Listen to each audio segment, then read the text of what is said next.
What's good, ladies and gentlemen? Welcome to another SK Wealth Academy podcast. I'm going to call this podcast number 82A because I've already recorded podcast number 83 and 84, so stay tuned. I have tons of content on the way, and I don't want to renumber them, so let's call this 82A. Now, I'm making this because I know some people only come to my channel for the financial analysis that I speak about. So I'm going to throw you a little bone and interrupt the more holistic approach to wealth that I have been embarking on recently because, as I said, there's always three pillars of wealth: financial wealth, mental wealth, and spiritual wealth. And if you're lacking in any of those three pillars, then in my opinion, you do not have real wealth. But today I'm going to return to the topic of financial wealth. And I mentioned in previous podcasts that the Chicago Mercantile Exchange, the one responsible for establishing the initial maintenance margins, have been going on a blitz as far as increasing initial and maintenance margins on gold futures contracts, silver futures contracts, palladium futures contracts, what else? Platinum futures contracts, basically all the precious metals contracts. Now, in just the past few months, they've raised the initial maintenance margins on silver 73%, and in gold, I can't remember that off the top of my head, but it's 80 something percent, so it's even higher in gold. Now, I had said earlier, in earlier podcasts, I speculated whether or not this is going to cause a physical shortage supply, and after looking at the data, the Stops Issues Reports released by the Chicago Mercantile Exchange, it certainly has. Now, one of the reasons this has happened, for those of you, I'm just going to give you a very, very quick primer on how what increasing initial margins means. Now, these contracts are highly levered. So I believe in silver, to buy 5,000 ounces of silver, you only have to put down $9,900. Now, silver in itself, physical silver coins, you're going to pay at least, I think, $21 right now. So at $21 times 5 is $105,000. So you can basically buy $105,000 worth of paper silver, putting only the initial margin down, $9,900.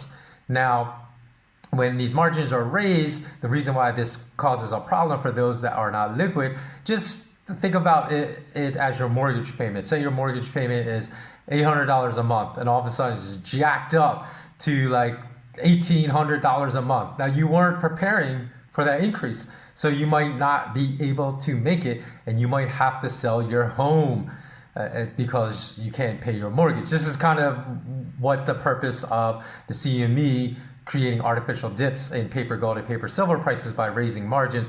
They increase it where it puts a financial burden on those holding the positions, where they have to sell the positions and they can no longer stay in them. Now, the reason that this has not been successful recently is because of the enormous divergence, because silver is below $15.50 at a paper price right now. And right now, you cannot buy a 1 ounce Canadian maple leaf. And American Eagle silver coins are even at a higher premium, but Canadian silver maple leafs are the lowest you can find. The most competitive price is about $21 an ounce. So obviously, there is a huge incentive to buy the paper ounces at $15.50 an ounce, and then take delivery of the physical and sell it for $20, because you're gonna make a huge profit. So they're not being chased out. So even if someone, say, had a difficulty where someone was holding 10 contracts of the 5,000 ounce contracts, and then the increase in the margins, like, I'm not actually doing the accurate calculations in my head, but just saying that, because it could be 10 contracts, 15 contracts, whatever it may be, regarding the increase, because the increase was about 5,700, I believe, to 9,900 in the past 3 months for silver. So just what I said, 57. So that's $2,200 a contract. Say they held 10 contracts, you have to come up with $22,000. And actually, if there's a margin call, it might even be more. But say you have to come up with $22,000. In the past, people would have been chased out of the market. But now people are saying, look, the difference is so ludicrous in between the physical price and the paper price. I'm going to find a way. If I have to borrow that $22,000 from my friends to say, hey, I'm going to take delivery of this physical, and then obviously, though, if you're taking delivery of the physical, then you actually have to come up with that $15.50 per paper ounce times the 5,000 ounces. So people are figuring out a way to do this because they're saying it's worth it because there's so much money to be made by taking delivery of the physical. So when I look at this, is actually going to be fairly incredible. Now you can go to my news site at malamalama.com/WordPress to see the charts to which I'm referencing in this particular podcast. Now, if we look at from December 2019 to March of 2020, so basically 4 months of stops and issues. The stops and issues, again, for bullion banks, the banks for their house account, meaning that's their house money, right? They want to stop out more contracts than are issued. Because stopping means that they are basically putting into play the process by which they're going to take physical delivery of that 5 ounces of silver per contract. So they want to stop out more than they issue, meaning their net gain is a physical gain. Because even the banks, they want physical silver. They don't want paper silver. They just invented this fraudulent, criminal, totally immoral, repugnant game just to screw everyone else. So they want to stop out more contracts and issue in their house accounts. And for the clients, obviously they want the exact opposite. They don't want to be on the hook for delivering physical silver, being, if their clients stop out the contracts versus issuing them. So they want for their clients basically to have issued more contracts and stopped in these accounts. So for the period December 2019 to March 2020 in the client accounts,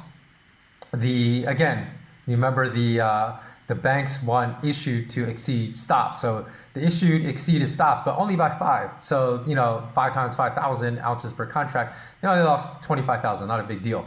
But in the house accounts, they had stopped out way more contracts than they issued, which is what they want, right? Because then they get a net delivery of physical silver. So they basically stopped out a net of 74 contracts. 74 times 5,000 equals 370,000. So they were up, you got to subtract the 25,000 they had to deliver to their clients, and you get what? 345,000 ounces of physical gold that they basically had added to their reserves. Now, when you look at the just first 9 days, remember the stats I just gave you for the past 4 months. First 9 days in the house accounts, it was a total disaster as they had to issue 147 more contracts and stopped. So basically they lost 735,000 ounces of silver. And in their client accounts, another disaster because their clients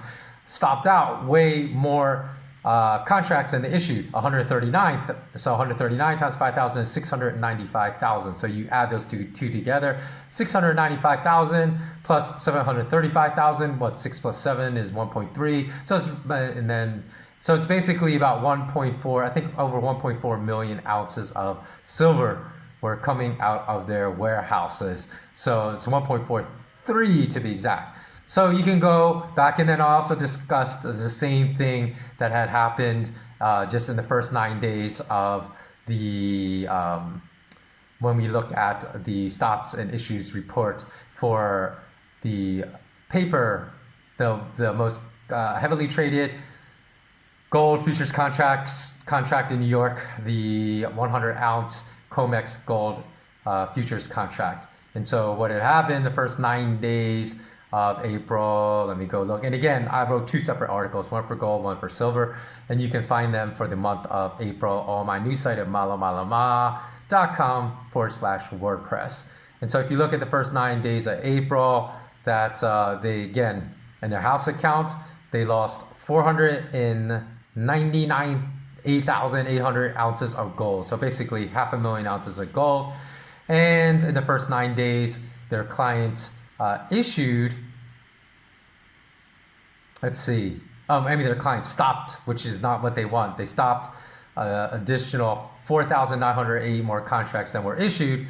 So they lost basically close to another 500,000 ounces of gold. So together, 500,000 plus 500,000, they lost 1 million ounces of gold just in the first 9 days of April. So if this behavior continues, you already know, right, that because obviously if you're watching this, you're up to date on gold, silver news, that there's a physical shortage of gold and silver around the world. So if this continues, this is really going to put a lot of pressure. So let's keep squeezing the bullion bankers' heads in that vice and keep this up. And because they're going to have some serious physical supply problems, not probably by the end of this month, even if this pace continues for the rest of April. But if this keeps continuing for a few months, even if they keep trying to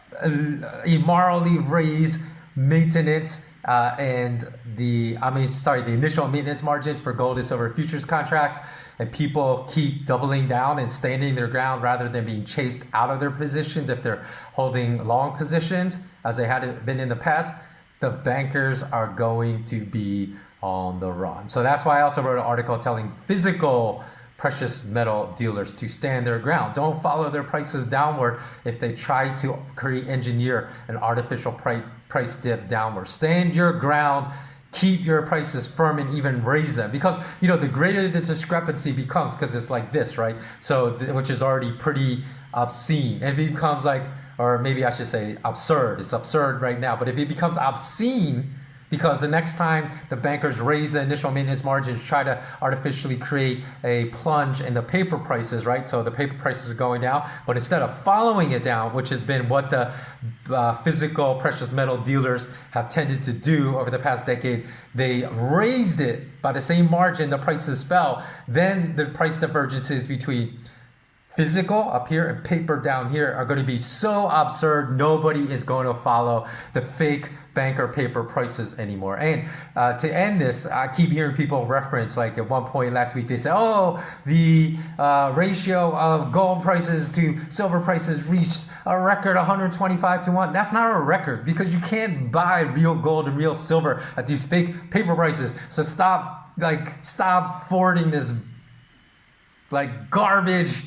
I'm trying to keep this cuss free. I almost slipped and cussed it. This garbage, rubbish propaganda off the news. Because I think right now for gold and silver, the coins are a better buy, right, than the bars, because they hold their premiums better even during price dips in paper.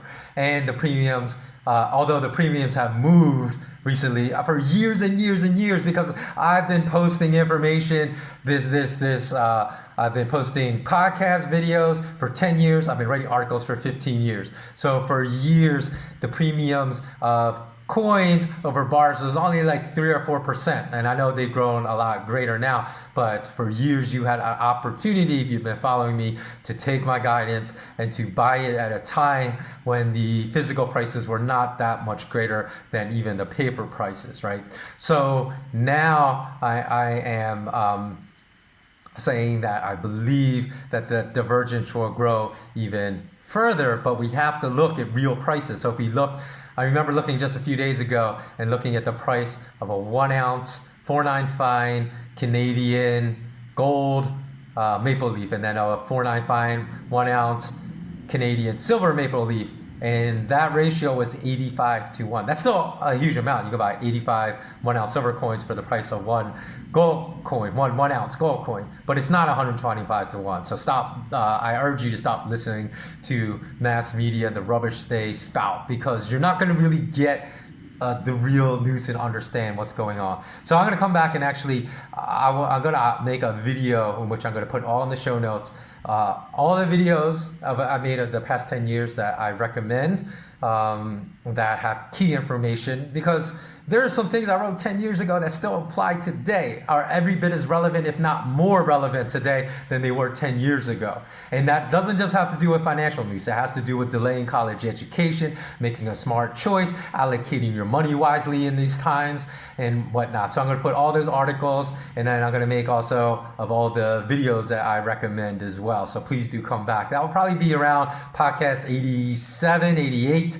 Maybe I'll make it number 88, good luck number 88. So, okay, that's all for today. And as always, please leave a comment below. I always end each podcast with a question to try to expand the the knowledge base of all of my viewers. So this is the question I'm going to ask today. Have you converted your fiat currency into any ounces of physical gold and physical silver? And if not, why not?